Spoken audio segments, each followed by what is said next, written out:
What's good, people? What's good, people? Big Rich here from the Big Rich Live on the Mic Radio Show here on YouTube. Welcome to this episode of Big Rich Movie Review. It's Monday, y'all.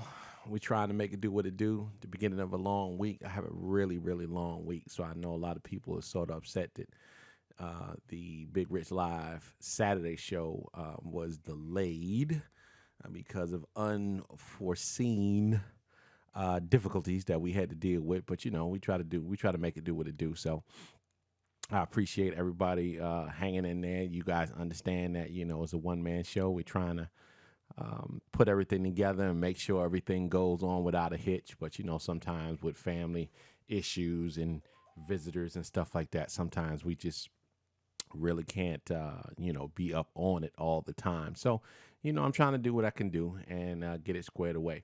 Our social media, capital B, capital R, live on the mic. That's our Twitter handle. The Instagram, which I will be making an Instagram for this. I really will. But until then, like next Monday, when we have our next Monday show, we will have an Instagram. We'll have an IG account for that to put up, pictures and stuff like that on what we're coming up with. But right now, just use Big Rich Live on the mic _ between each word. If I'm not mistaken, I don't really want to put it out because I don't know if it's available, but hopefully it'll be at Big Rich Movie Review or Movie Review hosted by Big Rich. We'll see on which one is available with IG. So look for that. Look for that, definitely. So today we're going to talk about an older movie. I say an older movie, but it was actually the beginning of this year. Resident Evil, I don't know, 8, 9, 10, 12, something like that. This is one that don't have a number on it. It just is Resident Evil, the final chapter.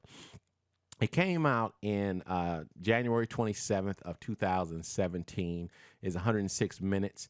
It's starring Milla Jovovich, who basically, I guess, is between her and her husband, if I'm just looking at it, that are basically, in charge of this whole franchise. And normally, it don't make a whole lot of money. Let me break that down.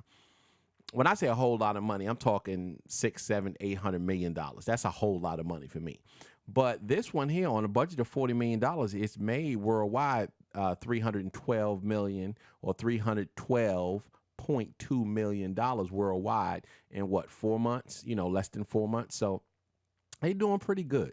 They doing pretty good. You got to give them their props. But this whole series, I'm into zombies. I don't like to be jumping up and around, jumping up and down and all that type of stuff. But I do like zombies. So World War Z was it was okay to me. But, Walking Dead, I don't really watch that per se, but I know about it. iZombie, which is on right now. The Walking Dead, The Living Dead, The Night of the Living Dead, all that. I've watched them all. I actually like that type of stuff. So this is what I call a popcorn flick, something that I'm not going to spend no money to go see it at the theater, which I didn't. But if it comes on HBO or Stars or it streams and stuff like that, where I don't really have to pay anything extra from what I'm paying for cable and not cable, direct TV, then I watch it every time, really. And I have most of them in my library. And so let's get to the crux of everything. Like I said, it was Milla Jovovich, Eiley Ladder, Sean Roberts, who's been in pretty much most of them, Ruby Rose, William Levy, B-type people, B-type actors and actresses. But they did as best, best they could. But basically, this was supposed to be the final chapter, and there's going to be spoilers here. So I can pretty much say they left it. Now, okay, it could necessarily be the last chapter, but they left a cliffhanger that she can continue on with this franchise. I think maybe it was one of those things where, because if I'm not mistaken, and I don't have the numbers here, but if I'm not mistaken, they made 100 million, 110 million, 90 million, that type of stuff, or the first 7 or how many it was before that, averaging. So I think they probably was like, okay, well, let's see if we can go ahead on and put our best foot forward, and we'll make this the final chapter. We'll put a cliffhanger if we want to continue it, if it brings in the money. Well, as you can see, like I said, from $40 million budget, it was $312.2 million. So when you have something like that, I would not be surprised if there was another one. But basically, just to give a brief synopsis, Alice, entering Hive with a group of everybody had listed. The group encounters several traps, resulting in the death of Annabelle, which is played by Ruby Rose, who is sliced by a turbine. A Razor, who is eaten by, and Razor, who was played by Fraser James, was eaten by a creature called a Bloodshot. After planting bombs around the Hive, Alice confronted the real Isaacs, because Isaacs is played by the guy that I said from the beginning, who Ian Glenn, who's pretty much been in all of them. She finally encounters the real one after thinking that every time she killed somebody, it was actually the real one, but actually it was clones that she had killed prior to that. While she and Claire were captured by Wesker and Doc. Wesker and Doc were actually part of the original group that she had got in touch with, that she had hooked up with, and they wind up turning on her. They was the actual spies for the Umbrella Corporation. Again, like I said, captured by Wesker and Doc, Umbrella spies. A cryogenic capsule opened, revealing Alicia Marcus, Umbrella's co-leader and Marcus's daughter.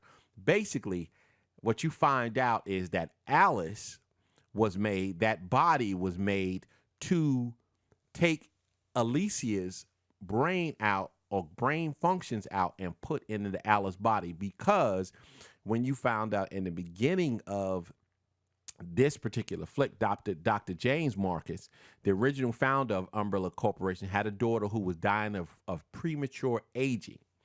Desperate to save her, Marcus discovered the T-virus. Unfortunately, the virus had a side effect of sudden and uncontrollable mutations. In Raccoon City, a boy dies, and this is what they show you. A bunch of people are riding a cable car in Raccoon City. A boy dies in a cable car ascending to the mountaintop. Then it suddenly reanimates and kills all the other passengers. Marcus tries to have the program shut down despite protests from his colleague, Dr. Alexander Isaac, who basically turned out to be the big bad through all of them. Continued to use it, and then when he refused, Isaac ordered Albert Wesker to kill Marcus, who was his partner. So basically, that to get you back to what happened, she finally reaches the base, if you will, ground zero, if you will, of the Umbrella Corporation, and she finds that his true body is there. Then it reveals the Alicia Marcus and Umbrella, that's the Umbrella co-leader. Alice reveals that she is to be cloned, or that Alice is a clone of Alicia. Alice planned to eliminate Alicia and gain full control of Umbrella, but Alicia then terminates Wesker's employment with Umbrella, which signals the Red Queen to crush the legs with a security door. Basically, the Red Queen, anybody who don't know, is just basically what they name their AI of the Umbrella Corporation. And in her mantra, in her rules of engagement, she cannot harm or kill any executive of the Umbrella Corporation. So Alicia, being the co-founder, being the co-leader, the co-owner, whatever you want to say, when she terminated Wesker's employment, Red Queen can do what she needed to do. And then he told the Red Queen to kill Wesker. Wesker, we thought, was the big bad in like the last four, but come to find out he was actually working for Isaacs, which is totally funny, because I want to say in Resident Evil 5, when you really first saw Wesker, it was either 4 or 5 where you actually saw Wesker, he seemed like he was working for the corporation, not the corporation working for him, like the board of directors. I don't know, but again, it's a popcorn flick. You suspend your disbelief and you go from there. Basically, throughout this encounter, Alice is basically trying to kill Isaac. Isaac turns out to not only be the original one, but he turns out to be some type of superhero, or superhero type thing where he has super strength, speed, stamina, that type of stuff right there. Basically, he's kicking her ass the entire fight that they're fighting. She winds up blowing something up to push him back so she can get out into the open. He follows her.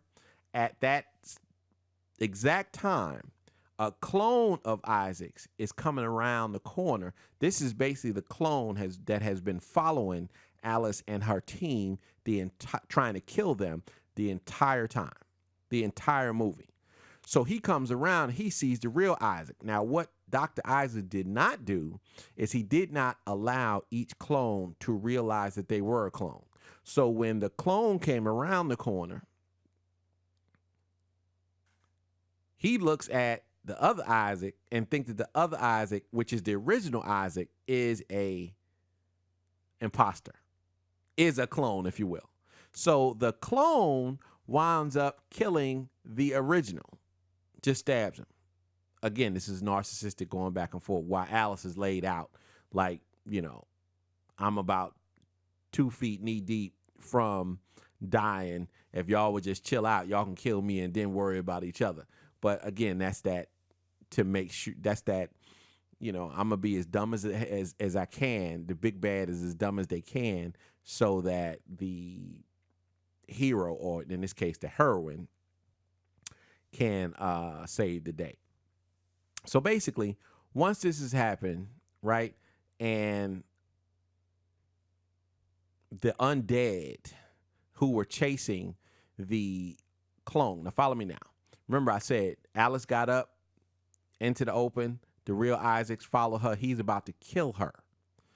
The clone Isaac comes around the corner. Basically what he's doing is he's leading a legion of undead, because basically he's trying to bring them all so they can all kill Alice, right? So when the clone kills the original Dr. Isaacs, the clone forgets that he got all of these undead following him. Basically, not under his command, they trying to kill him. He turns around, talks trash to Alice like he's going to finish her off. He wind up getting ate up by the same minion. At this time, Alice, who stole the antigen, or the cure, if you will, had it in her hand. She stands up, drops to the ground, sort of crack open, and basically it's just from the wind. It's an airborne pathogen, so by the wind and the atmosphere pulling it up, they immediately drop. And I thought that was a great scene where you see thousands upon thousands of undeads just die. It's like a domino effect. So I thought that was very well done. And she falls out, because she was already told that she is part of the Umbrella Corporation. She is a clone. So therefore, she would cease to exist if the antigen was to get out. But again, she's the heroine. So she's like, I'm going to sacrifice my life to save everybody. So she drops it down. They all die, just immediately. You appears to die. Well, you figured, okay, cool. Well, that's it ended. Okay, that's pretty cool. Well, what happens? A little later on, she wakes up, reanimates herself, and bingo. Now she's up and about. And she's talking to Claire, who for some reason, Claire must got it written in her contract. And Claire is, who's Claire? Let me get it right. Claire is Allie Lauder. She started from 5 also. I want to say 5 all the way through, 5, 6, 7. I think this is 8. She must got it in her contract to never die, because when you think that she's dead, she's just there. So when Alice wakes up, Claire is standing right there. Now you thought that Claire got killed in the explosion of the Umbrella Corporation before Alice escaped and the real Dr. Isaac escaped, but she was dead. So Claire later wakes Alice, who survived the antivirus killed only the T virus in her body. The Red Queen gives Alice an upload of all Alicia's memories of childhood. Sometimes later, Alice travels to Manhattan. This is what I'm talking about now. Now, you think everything is cool, right? Alice travels to Manhattan, stating that the antivirus could take several years to reach all corners of the globe. Until then, her mission is not over, as a large flying creature pursues her. And then it zooms into her, and she's smiling, and then it goes blank. So again, they left some wiggle room to have another one. And I think from $40 million in to $312.2 million out, I would not be surprised if there's another one. So out of 10, I would give this a 6, because it's just like 7, 8 of them. You know what I mean? Give me a break, But put it like this. It's 6.5 because it's 8 of them or 7 of them. If this was the first one, or maybe it was just the third one of a trilogy, I would bump it up to 8. So from a 6.5 to an 8. It was very well done. There was really no dull moments that you were just like, oh my goodness. Creatures were the same, but they were doing different things, so it's one of those things where you just didn't really feel like, oh, I've seen this already, this, that, and the third. And it was funny. I was talking to a buddy of mine when we went to see it. And I was like, this is the first time that I can think of, and maybe it was the last time, that the first thing you don't see is Jovovich's lack of tits. You know what I'm saying? I mean, because you think about 1, 2, 3, and 4, I know for a fact, if I'm not mistaken, the first thing she showed up is she butt ass naked. And if she ain't naked, she got this little loincloth on there where you can see her little nipples, because she ain't got no breasts at all. But this one here, she woke up again, but she's covered. You know what I'm saying? So I'm like, look, hey, I'm getting older. I don't think that I have to do that no more. So I just thought that was sort of funny. But I don't know. Let me know what you think. I wish I had. Matter of fact, before I go, let me double check the IMDb score. And okay, IMDb is 5.6 out of 10. I gave it a 6.5. Rotten Tomatoes was 33%. Wow. But the Amazon.com ranked it 3.5 out of 5. So I was average, a little bit more than average. You know what I'm saying? So let me know what you think. Like, share, and subscribe. All the shows on this channel. If I'm not mistaken, I think we're over a total of 100 shows on this channel. I'm not too sure. I got to check it out. Last time I checked, we had like 84 total. I think that was a couple of weeks ago, and we do 4 shows a week. So I don't know. So it's getting close. So if it's not, 100, it should be like really close. And I know our next Big Rich is going to be the 60th episode. And we're coming up on 20 episodes of Russ the Real Deal. And this, if I'm not mistaken, is the 16th or 17th review. So we're moving right along. We're moving right along. So in the meantime, in the between time, stay blessed, stay safe, stay woke, peace, and I'm out of here.